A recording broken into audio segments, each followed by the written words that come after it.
In receiving your Lumacast fire feature, your rolled lava infill will also be included in the delivery.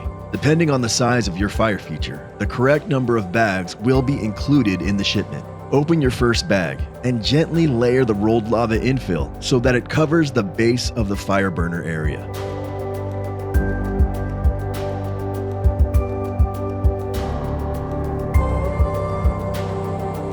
On your subsequent bags, use the infill to gently cover the brass burner to cosmetically make it appealing, being sure not to overfill, and be sure to leave the burner nozzles exposed, allowing the natural gas or propane to flow freely without direct obstruction from the rolled lava infill, as this will decrease the performance of your burner capabilities. We hope you enjoy your Lumacast fire feature, and for any more questions you may have, please contact us.